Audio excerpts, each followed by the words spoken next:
Lines media Tamil உறவுகளுக்கு வணக்கம். இன்றைய அரசியல் கள நிகழ்ச்சிக்கு தங்களை அன்போடு வரவேற்கிறேன். நான் வணக்கம் சின்ன. இந்த கரூர் துயர சம்பவத்தில் பாதிக்கப்பட்ட 41 குடும்பத்தினருக்கு குடும்பத்தில் தலா ஒருவருக்கு அரசு வேலை வழங்குவதா தமிழக வெற்றி கழகம் முடிவு செய்யறதா ஒரு தகவல் வெளிவந்திருக்குது. இந்த 10ஆம் தேதி போல் விஜய் அவர்கள் அங்கே போகிறாங்க. இது சமூக வலைதளத்தில் மிகப்பெரிய ஒரு பேசுபொருளாக இருக்குது. இந்த வேலை கொடுப்பது சரியா தவறா அப்படின்னு உங்கள் பார்வையில் தமிழக வெற்றி கழகம் முடிவு செஞ்சிருக்கா? தமிழக வெற்றி கழகம், தமிழ்நாடு அரசு முடிவு செஞ்சிருக்கோம். ஆமாம், ஏன்னா தமிழக வெற்றி கழகம் முடிவு செய்கிறது வேற, ஆமாம், தமிழ்நாடு அரசு முடிவு செய்கிறது வேற. தமிழ்நாடு அரசு முடிவு செஞ்சிருக்கு. அது விஜயுடைய ஒரு தேர்தல் பிரச்சாரத்தில் அவர் பேசின ஒரு வசனம் ரொம்ப பரபரப்பாக பேசப்பட்டது.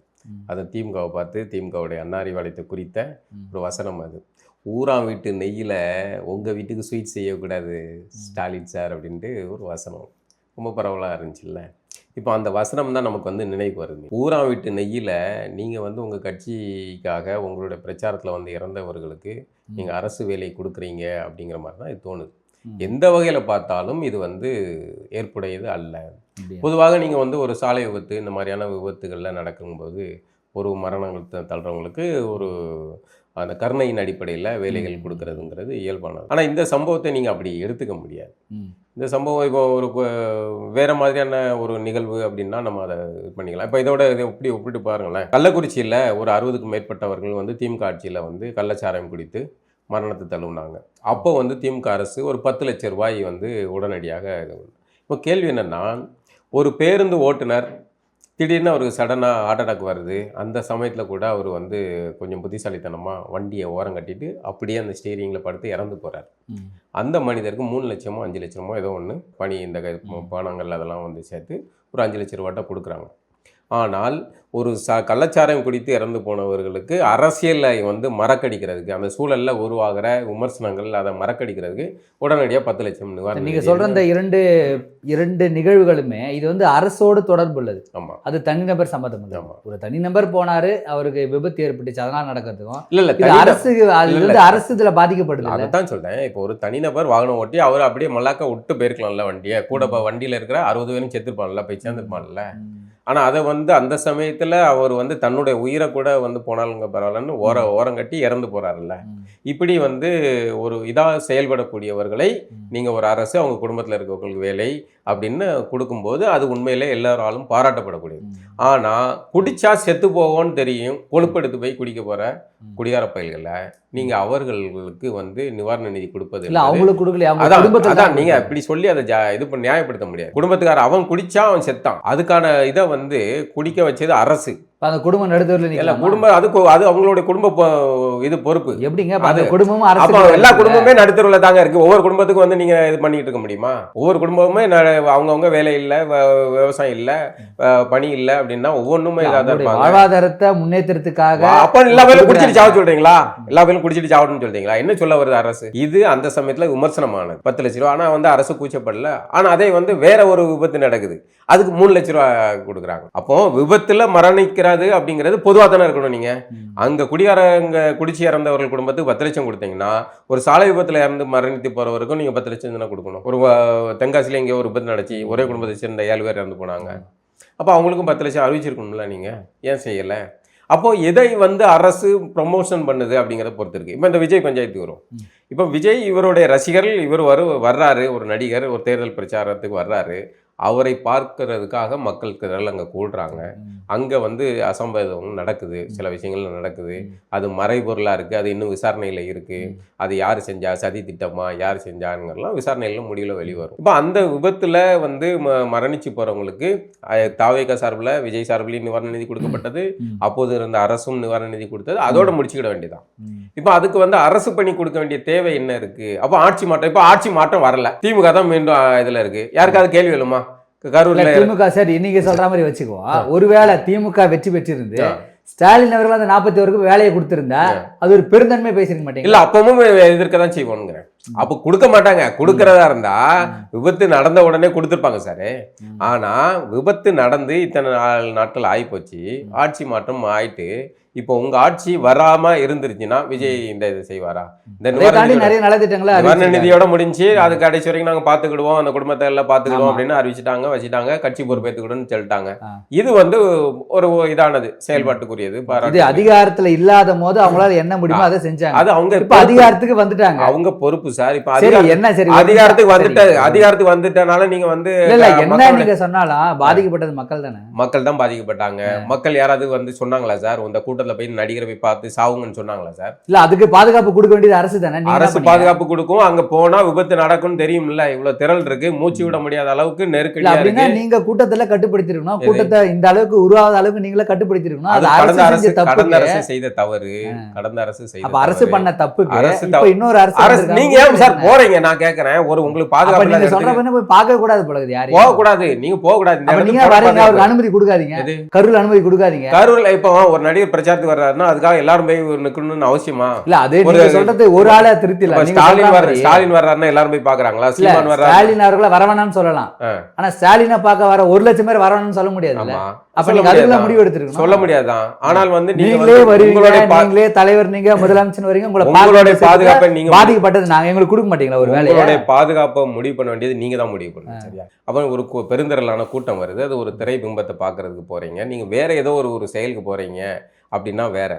ஆனால் நீங்க ஒரு நடிகரை பார்க்க போய் செத்து போறீங்க சார். அந்த நடிகர் அவருக்கு வந்து நிவாரண எல்லாருமே இப்ப நீங்க கடந்த ஆட்சியில நீங்க கேட்டீங்களா சார்? இந்த 41 பேர் குடும்பம் கேட்டுச்சா எங்களுக்கு அரசு வேலை கொடுங்கன்னு கேட்கல விட்டாச்சு. இப்ப கேட்கல. இப்ப எதுக்கு நீங்க செய்யறீங்க? அது அரசு செய்யுது, மக்கள் பாதிக்கப்பட்டவங்க அரசு செய்யுது. அப்போ நீங்க வந்து பார்க்க போல விஜய் அவர்கள் மீது கடுமையான விமர்சனம் ஆச்சு. கரூரை விட்டு ஓடி போனார், தப்பி ஓடி போனாருன்னு போலீஸ் சொன்னதுனால விஜய் போனார். அதான் அது இந்த சூழல நீங்க அந்த போலீஸ் சொன்னாலுமே நான் இருந்து சமாளிப்பேன். என்ன 4 பேரு ஒருவேளை இன்னும் அதிகமா இருந்தா நீங்க இங்க இருந்துதான் காரணம்னு திரும்பி அவர் மேலே நடக்கத்தான் செய்யும். ஒரு தேர்தல் அரசியல்னு வந்துட்டா உங்களுக்கு பிடிச்சவர் இருப்பான், பிடிக்காதவர் இருப்பான். அங்க 4 பேர் கள்ள தூக்கி எறிவான், 4 பேர் வேற விஷயங்களை தூக்கி எறிவாங்க. எல்லாத்தையும் எதிர்கொள்ளத்தான் செய்யணும். அதை சமாளிச்சுதான் நீங்க அரசியல நின்னாகணும். இப்ப வந்து விஜய் எதிர்கொண்ட சர்ச்சைகள் எவ்வளவு இருக்கு. இந்த எலெக்ஷனை ஒட்டியே பாருங்களேன். மற்ற கட்சிகள் நடக்காத எல்லா ஒடுக்குமுறைகளும் இவருக்கு நடந்ததுதான், அது மறக்க முடியாது. ஆனால் அதை நின்று தாக்குப்பிடிச்சு சமாளிச்சு நீ வெற்றி பெற்றாருல்ல. இதே மாதிரிதான் நீங்க எதிர்கொள்ள வேண்டிய தேவை இருக்கு. இந்த அரசியல்னா அப்படிதான். இப்ப சிஎம் வாயத்திறங்க சிஎம்னார், ஒரே ஒரு தடவை வாயத்திறந்தாரு, முடிச்சிட்டாங்க. இப்ப அவன் கதறிக்கிட்டு இருக்கான். இது மாதிரி எதிர்கொள்ள வேண்டிய அவசியம் இருக்கு. ஆனால் இந்த விஷயத்துல இப்படி வந்து அரசு பணி கொடுக்கறதுங்கிறது முறையாக இல்லை. அப்படின்னா நீங்க 66 பேர் அந்த கள்ளக்குறிச்சியில இறந்த 66 பேருக்கும் அரசு, அவங்க குடும்பத்தை சேர்ந்தவங்களுக்கும் அரசு பண்ணி கொடுங்க. இப்படி ஒவ்வொரு விபத்துகள் நடக்கும் போதும் கொடுங்க. அதான் சரியா இல்ல. ஒரு சந்தேகத்தை கேட்கறேன். அந்த அரசு பணி நிறைய பேர் வந்து சமூக வலைதளத்துல என்ன சொல்றாங்கன்னா, இது வந்து யூபிஎஸ்சி எக்ஸாம்ல குரூப் 1, குரூப் 2, குரூப் 3, குரூப் 4ல எழுத தயாரா இருக்கிற எங்களுடைய வேலையை அவங்க பறிக்கிறாங்க, உண்மைதான் அப்படின்னு சொல்றாங்க. ஆனா இது வந்து உண்மையிலேயே ஜிஓ எப்படி இருக்கு அப்படின்னா, அவங்க கல்வி தகுதிக்கு ஏற்ற மாதிரி வேலையை கொடுப்பாங்க.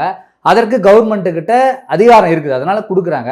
அப்படி கல்வி தகுதி இல்லாதவங்களுக்கு ஒரு சத்துணவு அமைப்பாளர் போன்ற கிளர்க்கு, பியூன் அந்த மாதிரியான வேலைகளை கொடுக்கறதுக்கான ஒரு இது இருக்குதே தவிர, டோட்டலாக நீங்கள் நினைக்கிற மாதிரி இந்த யூபிஎஸ்சி எக்ஸாமில் டிஎன்பிஎஸ்சி எக்ஸாமுடைய வேலையை பறித்து தான் அங்கே கொடுக்குறாங்கன்றது தவறு. இதுக்கு முன்னாடி நிறைய நடந்திருக்கு. அப்படி இரண்டுத்துக்கும் சம்மதமே கிடையாது. அதாவது எல்லாருக்குமே நீங்க வந்து பீன் வேலை, ஆஃபீஸ் பாய் வேலை அப்படி கொடுக்க போறதுக்கு இல்லை. கல்வி தகுதியின் அடிப்படையில் கொடுக்க போறீங்க. ஒருத்தர் வந்து பட்டப்படிப்பு முடிச்சிருக்காரு அப்படின்னா அவரை கொண்டு போய் நீங்க ஆஃபீஸ் பாயை போட முடியாது, சரியா?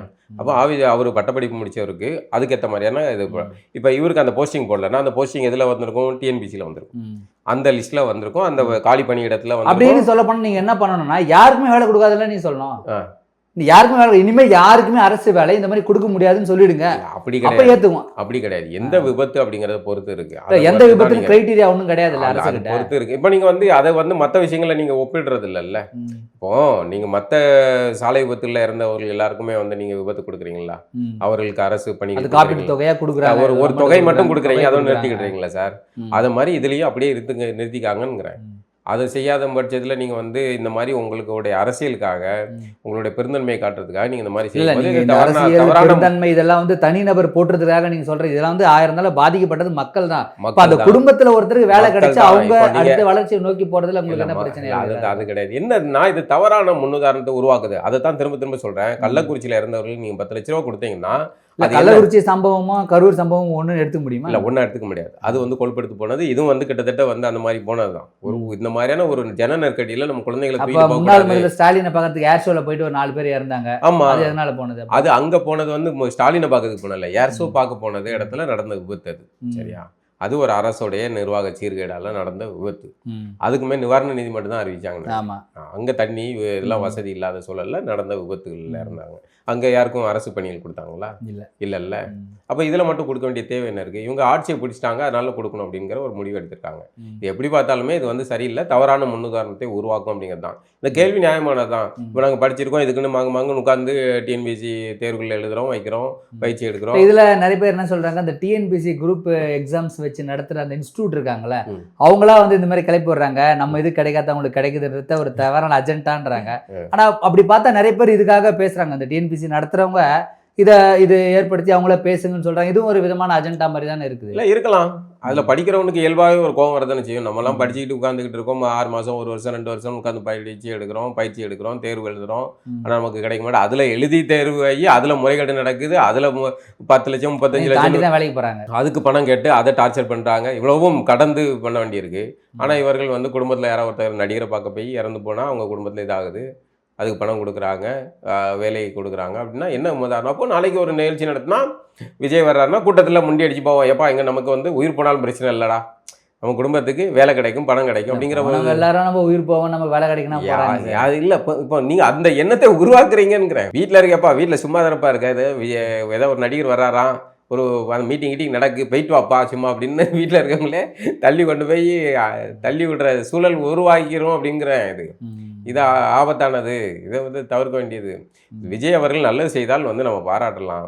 அவருடைய இப்போ அவருக்கு பணம் கொடுத்தாரு, அது ஓகே, அவருக்கு கட்சி சார்பில் அவருக்கு வந்து மன குற்ற உணர்ச்சி உள்ளாயிருக்கும். அதனால அவர் அரசு சார்பாக வேலைக்கு பதில் வேற என்ன கொடுக்கலாம் உங்களுக்கு? அரசு சார்பில் அன்னைக்கு நிவாரண நிதி அறிவிச்சாங்களா, அதோட முடிஞ்சு போச்சு, அதோட நிறுத்திக்கிட வேண்டியதான். வேற என்ன செய்யணும்? இல்லை, அதுக்கு பதில் இந்த வீட்டு மனை பட்டா அந்த மாதிரி கொடுக்க சொல்லி அந்த மாதிரி கூட ஏதாவது கூட கொடுத்துட்டு போயிடலாம். அது ஒரு சரி, ஒரு கூடுதல் ஒரு நிவாரணமாக வச்சுக்கலாம்.